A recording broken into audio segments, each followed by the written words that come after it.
Oh, hey there.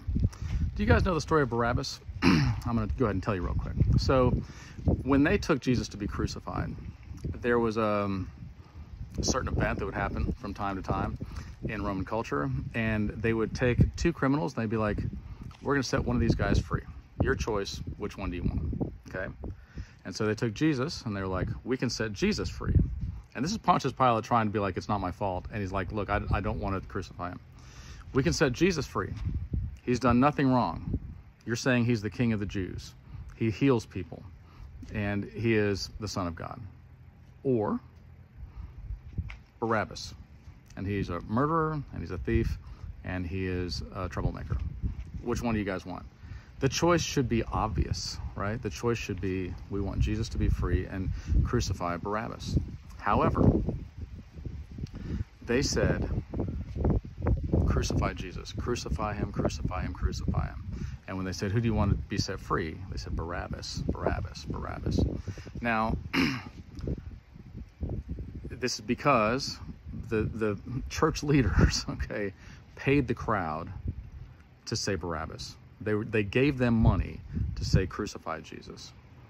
And people sold him out for nothing, for a meal or whatever in the world it was, however much it was. But imagine being Barabbas, okay? Imagine knowing that you're guilty. And I heard something recently, last year or something like that, that Barabbas was in a cell, or holding jail, whatever, about a quarter of a mile away, okay? So he couldn't hear what was actually being said because it was too far away, but he did hear the crowd chanting.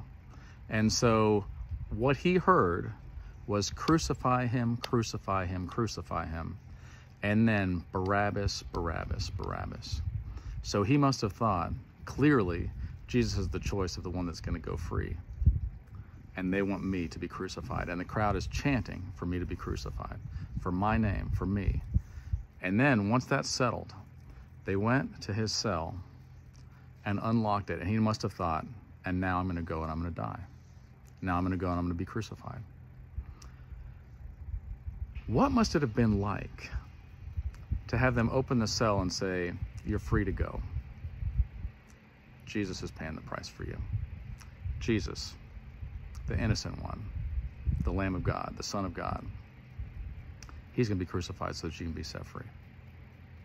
People have said that he was probably at the cross because the two thieves that were on either side of him were cohorts of Barabbas. And so he stood there and watched as Jesus was crucified in his place, literally. What must that have felt like? What must that have been like to go, he is dying in my place? I wonder if he felt the gravity of that. I don't know how you couldn't, because when somebody told me that Jesus died in my place, I was like, why would he do that for me? He doesn't have to. He's the Son of God. He could have called myriads of angels. He could have called hosts of heaven down. He could have called firepower down. He called in and they did airdropped, airstrike or whatever, and annihilated everybody. He could have walked away scot-free, but he didn't. He came on purpose and was like, I'm going to pay the price for you. That is humbling, and it's a beautiful story. And that is the King that I want to serve forever. That is the God that I love with all my heart. And when people are like, how can you do the things that you do? I'm like, how can I not do the things that I do, knowing that he paid that price for me? I'm not above anything. There's nothing that's too good for me or too bad for me. None of this stuff is beneath me. Jesus washed people's feet. That was the job of the lowest servant, and he washed their feet when nobody else wanted to. Jesus came and suffered the worst, most horrible death you could. And so why in the world would I think that I'm above that? Why would I think that I'm better than that? Because I'm not. And it's not my goal in life to live a long life. It's my goal in life to live a good life that honors my King that did that for me.